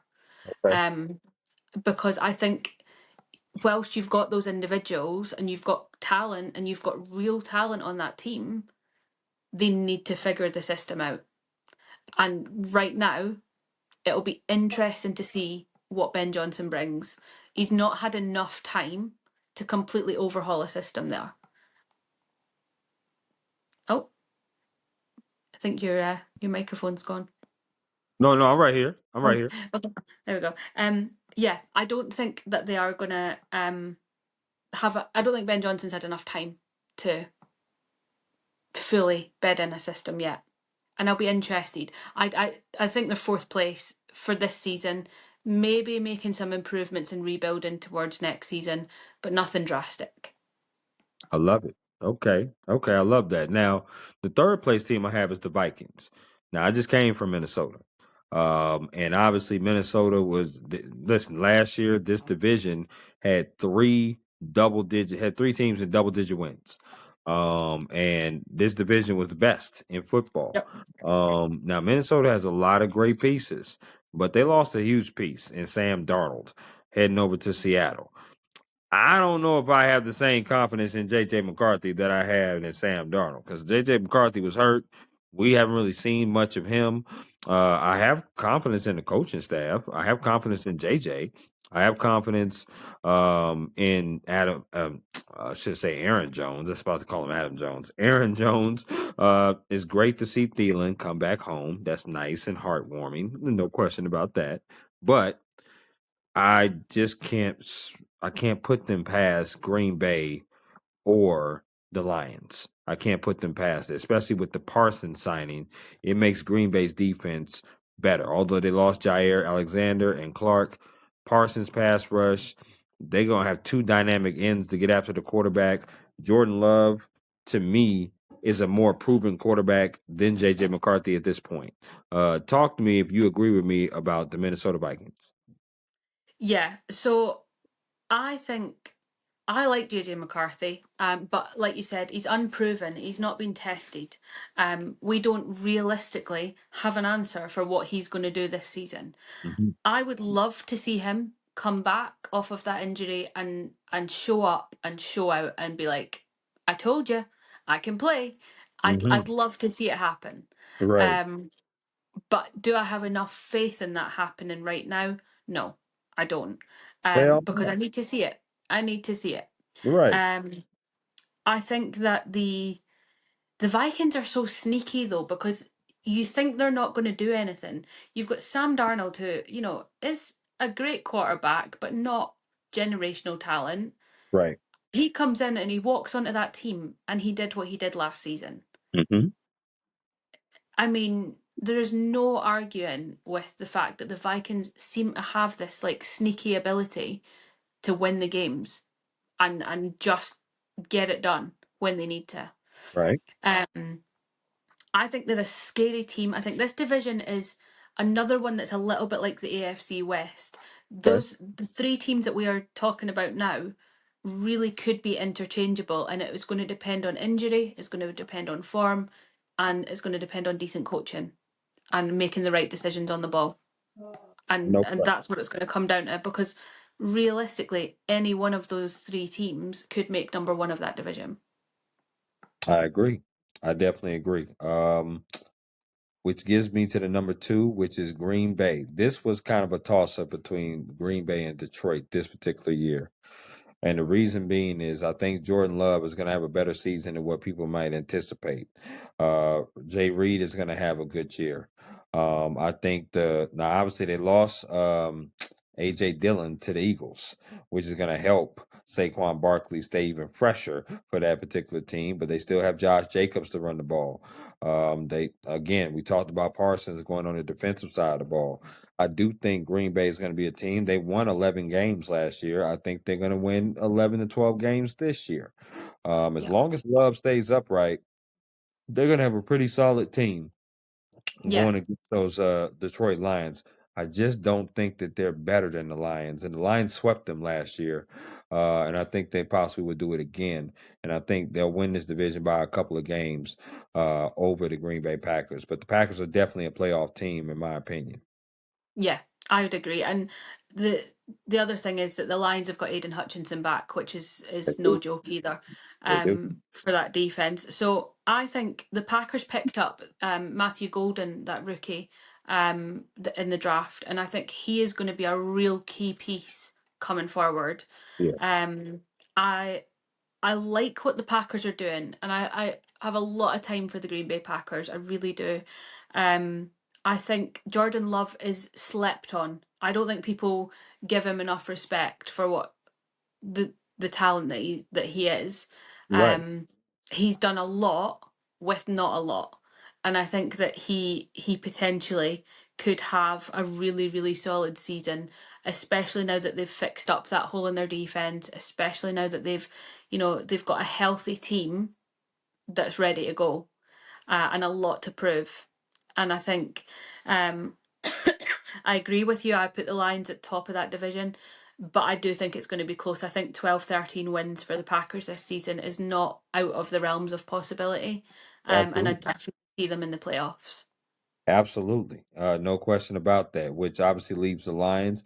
Now, they lost a lot of their coaches: Antoine Randall L., Ben Johnson, Aaron Glenn, just to name a few. But, they got a whole lot of players back. Remember, 16 players was off of that defense that was injured on IR last year that they did not have in that playoff loss against the Commanders. They're getting Aiden Hutchinson back. No question about that. They still have Amon Ra. They still have the dynamic running back duo, probably the best duo of backs in Jameer Gibbs and David Montgomery. Yep. And they got a nice trio of wide receivers on that side of the ball, too, with Jamison Williams, Amon Ra as well on that team. Jared Goff, to me, could be a candidate for the MVP this particular Yep. year. He could be. Detroit is not entering that discussion yet, But if they continue to lose, they'll enter that discussion of if not when, if not now, when. Right. Yeah, Well, I yeah, think last year they had a caveat because of so many defensive players being hurt. But this yeah. particular year, I think they're going to win the division. I personally think they can challenge Philadelphia as well for the number one overall seed. Tell me what you think.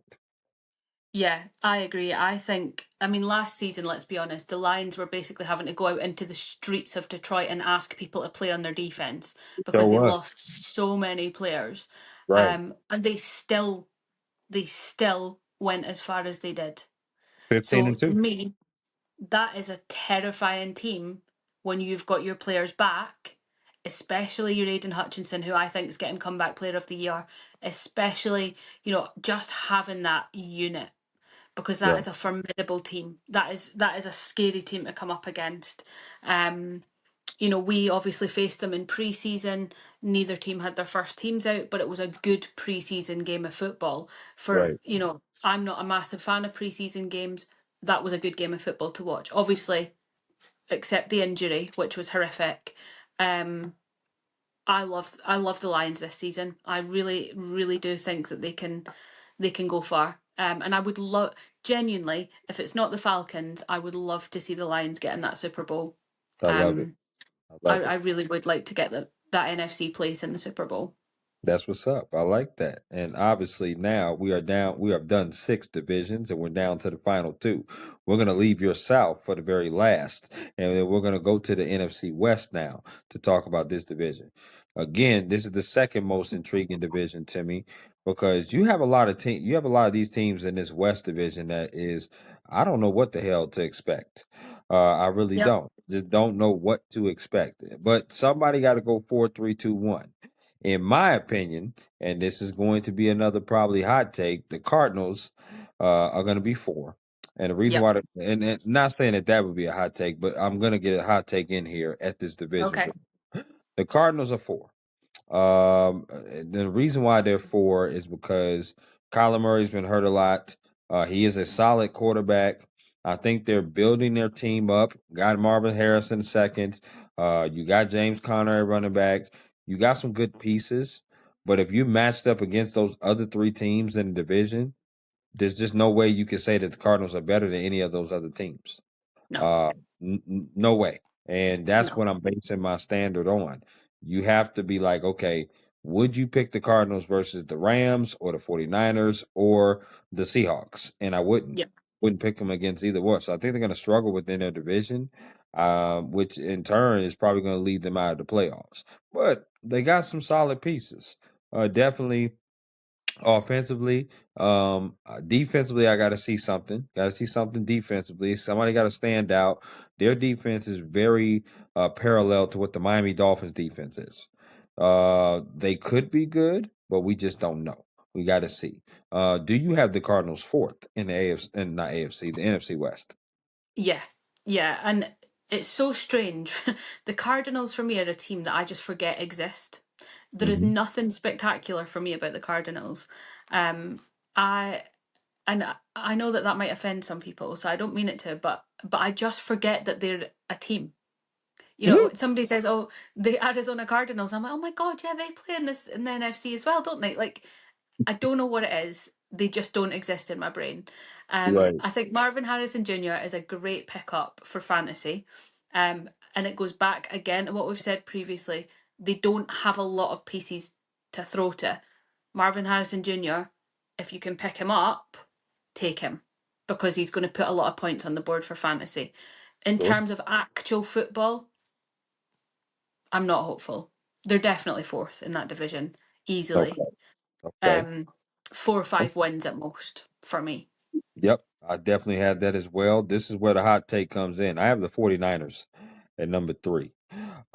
Yeah, And a lot of people say, well, man, the 49ers are just removed off going to the Super Bowl a couple years ago. Yeah, but you look at their team has now been kind of taken apart. You look at Debo being gone. You look at some of the defensive players. leaving that team. They signed Brock Purdy to a big time contract, so they feel like he could be the guy. Christian McCaffrey cannot stay healthy. That's why they brought in Robinson from the Commanders to be able to back him up a little bit. Ayuk, can he be a number one receiver? He got paid like a number one receiver. Jennings, can Jennings be that guy as well? George Kittle, is he going to be able to still do his production as he always done in the past? I like the 49ers. I don't love the 49ers. I also think Yeah. their defense has been slipping too, a little bit in the years as well. They just don't have the same dominant players that they used to have. They do have some okay players on that side of the ball, but if you look at the Rams and the Seahawks, they were battling it out for the division. I think they're going to battle it out for the division again. I have the 49ers as the third best team in that NFC West, and I have them missing the playoffs. Yeah, I agree with you. I think that the 49ers, for me, um, just don't have it together enough this season. Right. Um, I like Ricky Pearsall. That's one name that I would say Sure. I do like Came on him. late last year, for sure. And coming back off of being, shot in the chest, I feel like fair play. Um, Absolutely. I think that George Kittle is one of the top three tight ends in the league Hmm. easily. I don't rate Brock Purdy, and I know it's controversial, and I know it's a hot take maybe. I don't think he's that guy. Wow. Um, until I see proof otherwise, I will stand on that hill and I'll die on that hill. Hey. Um, I, d- I just don't like him as a quarterback. I'm not saying he's not, you know, sufficient, but realistically, I'm not seeing anything groundbreaking. I know he went to Okay. the Super Bowl. He couldn't do it. Um, and he's not consistent with it. I don't see him as being consistent. Um, I think 49ers have got a lot of things to sort out, a lot of things to make it so that it's natural and it's consistent and it's together. And Mhm. then we'll talk about maybe next season, if that all works out, maybe being second in the division. But I this understand. season for me, third. Absolutely. Absolutely. We agree on that, which brings me to my second place team, which is the Los Angeles Rams. This is actually going to be a team. The biggest free agent signing, I think, was Devontae Adams going over to the Rams. Obviously, they let Cooper Cup go. They bring in over Devontae Adams to team up with Matthew Stafford and also have Nakua on that. They have Kenneth Williams in the running back position. Matthew Stafford proven he gave the Eagles the most trouble in that playoff game, slinging that ball, throwing that ball. He still can do it at his advanced age of 35 years old.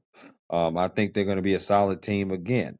I think they're going to be a good defense, a solid defense. Are they going to be great and all pros? Probably not all pros, but I definitely think the Rams are going to compete for that division because to me, Stafford's the best quarterback in that division, without question. So they got some good pieces. Devontae Adams is going to be able to help out Pika tremendously because they're not going to be able to double team both. Again, they're going to have some one on ones, and you got to be worried about Williams running the ball out of the backfield as well. They're going to have balance as well. So I Yeah. love that. Yeah. And I'd agree with you there again. I think Devonte Adams is going to be interesting. I really like Devonte as a player. I think the Puka Nakua, again, keeping him healthy, making sure that he is on that field every week is an interesting one. Yep. We've seen the problems off season with Matt Stafford. We know that he's now been named that he is starting on Sunday, whereas previously it was in question because of injury rumours, etc. Um, I I think they're close to being a really, really great team again. Um, I'd like to see that defense shored up. I'd like to see them a little bit more consistent, and then we can talk about, you know, realistic playoffs and getting further than just maybe the wild card round or the round after. I think this is the one of the two divisions, and in my opinion, that's probably going to have one team come out of it. I also think the South is going to be that as well. And I think the team that comes out of it is the Seahawks. I mean, Darnold is a solid quarterback. He's proven that. Now, mind you, they've also put some pieces around him as well.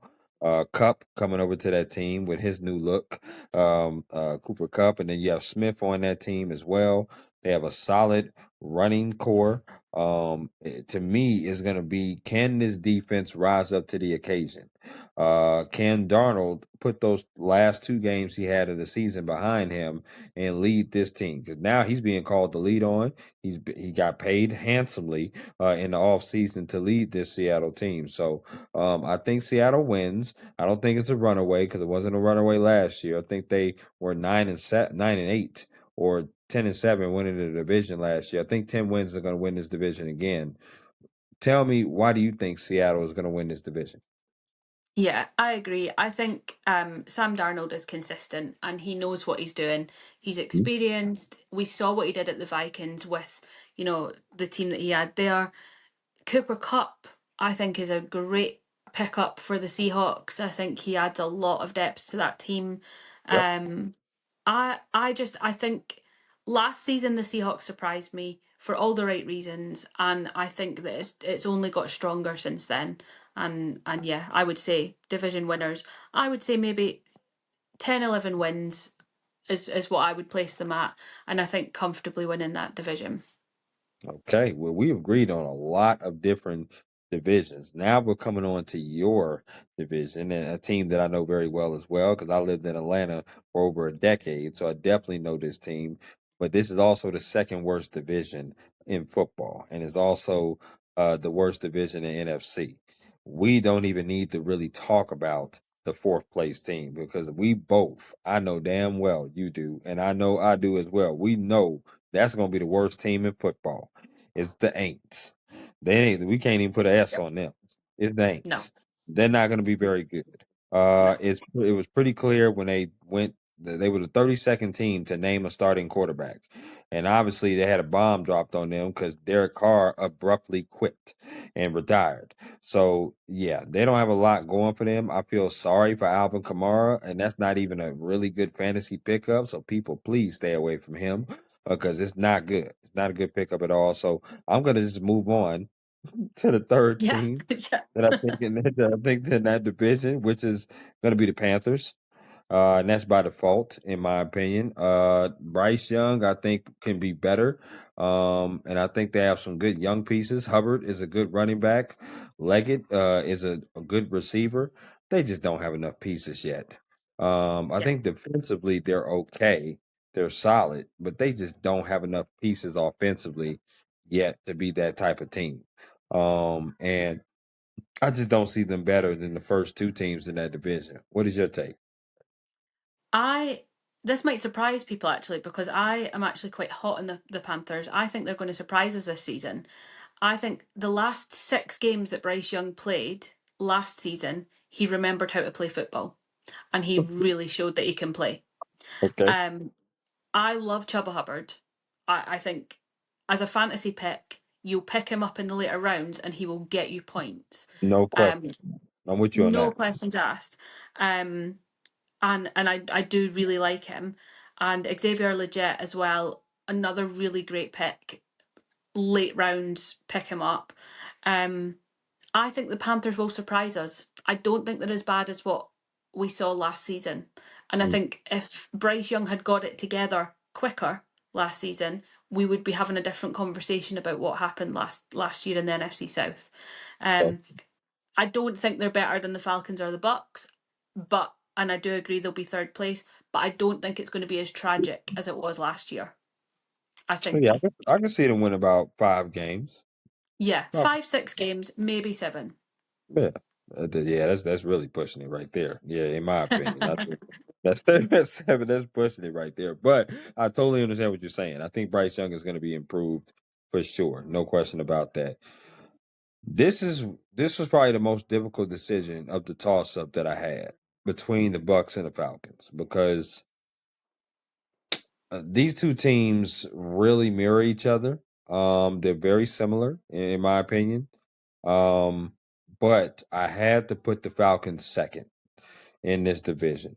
And the reason why I put the Falcons second is because Baker's a little bit more proven than Penix Jr., just a little bit. Not to say Penix won't have a breakout year, because listen, Drake London, he is a great pickup. If you want to pick him up in fantasy, he's a good pickup. I'm wondering when the hell Kyle Pitts is gonna show up. I know I got Is on you this last year? time. I know I got on Is you this year? last time for Kyle Pitts, but this is it. This is it, Kyle. I defended you last time when Meg said, "What the hell?" She did, but you got to show up, bro. Okay, you got to be that tight end. You got to be that dog. Now, obviously, the big time fantasy person is going to be Bijan Robinson. They got to find ways to get him the ball. They got to find ways to get him the ball, put him in space. I think he'll be good. I think the Falcons will be solid. They started off solid last year, then they kind of teetered off towards the end. I think with Penix getting that experience, they should be second in the division. I just don't think it'll be good enough to make the playoffs because there's only going to be one team, in my opinion, coming from here.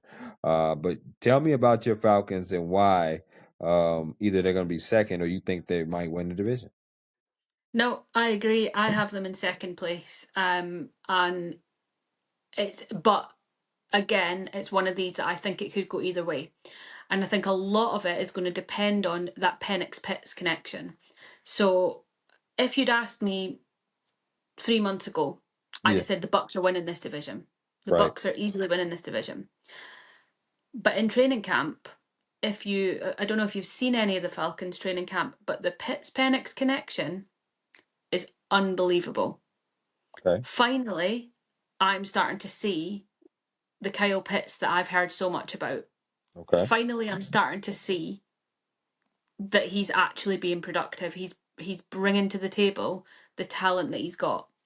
Now, sadly for us last season, Kirk Cousins decided to play injured for the latter half of the season. Okay. That had a massive impact on us. Massively. Because as you said, we had such a strong start to that season. You did. We beat the Eagles. Week 2, we beat the Eagles. Yeah. And not only that, but we also beat the Bucks twice. Both divisional Did. games last year. We Epic. won. Epic Thursday night game. One of the best games of the That was the season. best Thursday night game of the season. Okay. Uh Easily. Um it was a slog, it was a battle, but we won both of our games against the Bucks. Right. My concern being that our defense is young. We have, it's basically run by rookies this year. Right. We've lost, I mean, don't get me wrong, we've got, Lindstrom, we've got some of the real pieces. We've got re-signed Gary Newsell as well, Yep. Ryan Newsell as well, sorry. James Pierce Jr. is going to be an interesting entity to come up Okay. against. Okay. So he's out of Tennessee, rookie out of Tennessee. He is the one rookie in the draft, in the combine, that he was deemed uncoachable. And we picked him up. We traded our pick with LA to trade back into the first round and pick him up Right. after our Jalen Walker pickup. Since being at Atlanta, he has done amazing things. We saw in that Lions game, our defense was running through people. We were Okay. taking people out. We were pancaking them. And if we can play like that with our first team defense in the regular season, Right. I don't see why we can't be first in that division. I really don't. I've got us winning 11-6. I've got our record is 11-6 this season.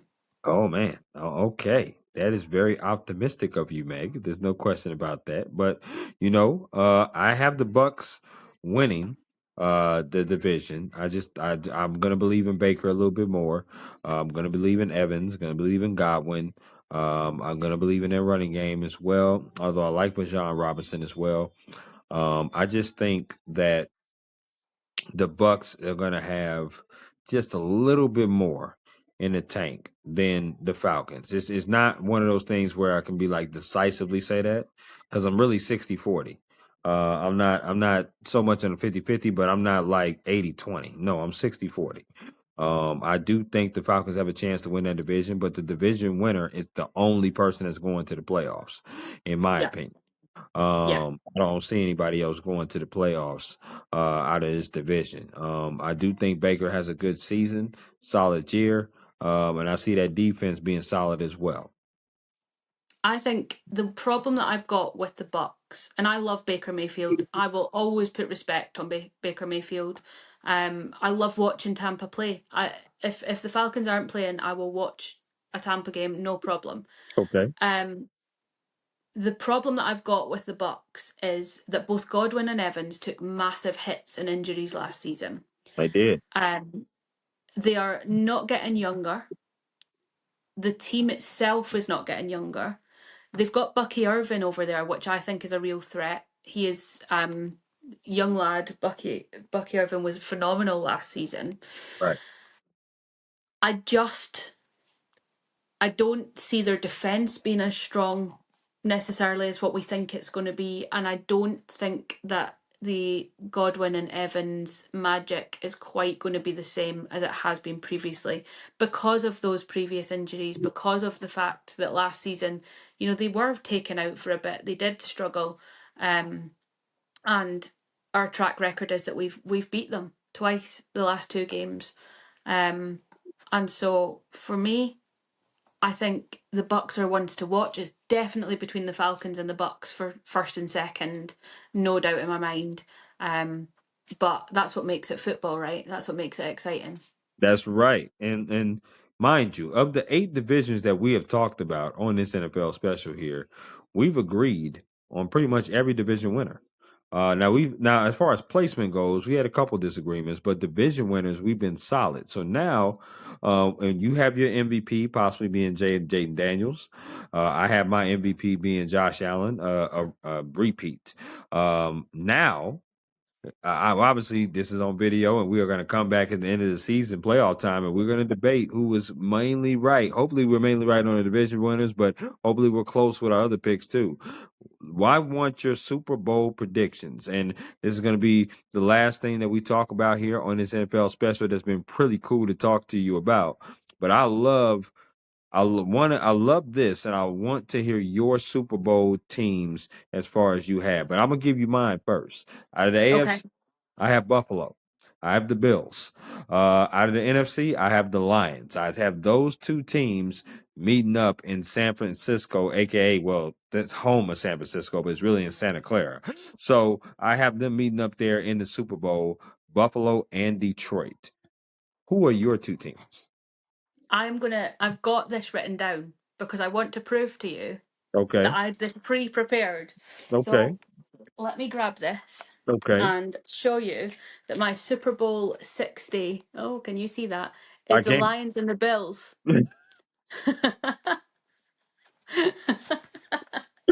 So there Girl, you you and go. me, we are in sync. That means something right there. Okay, great minds think alike. I love that. I love that. So yep, Okay. my Super Bowl, my AFC matchup, I think is going to be the Chiefs and the Bills.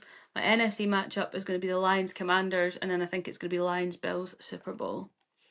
Yeah, I had Chiefs, Bills, and AFC. I had the Lions and the Eagles in the NFC Championship. But who now? With that being said, with our Super Bowl predictions being the same, who do you have coming out on top? I'll tell you mine first.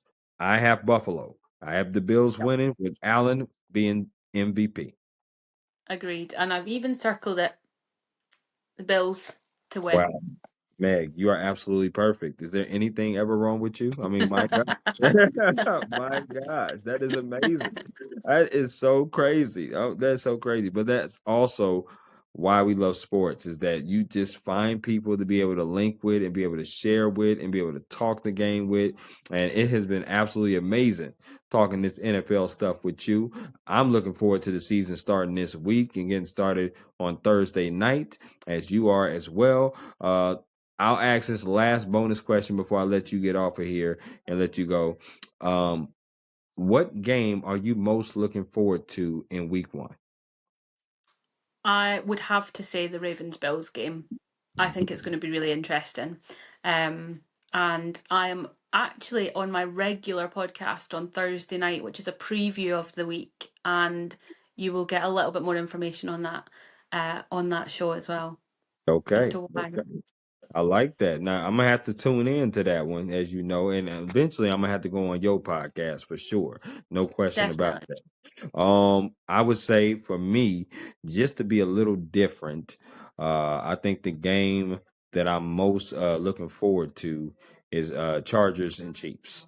The Friday night game in Brazil. And not to be biased, but I want to see how the Chiefs are going to look this particular year, coming out as three-time defending AFC champions. I want to see how the Chargers look because, again, the teams that play the Chiefs the most hard, I should say, or give the most difficulty is the AFC West opponents. So, and that's because they play them two times a year. So I'm most looking forward to that neutral site game. Plus, I want to see the field in Brazil. I want to see how they do the Yeah. field there.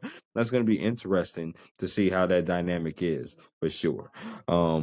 But with that being said, Meg, I really do again appreciate you allocating your time for me, staying up late with me for sure, rocking with me, talking some NFL.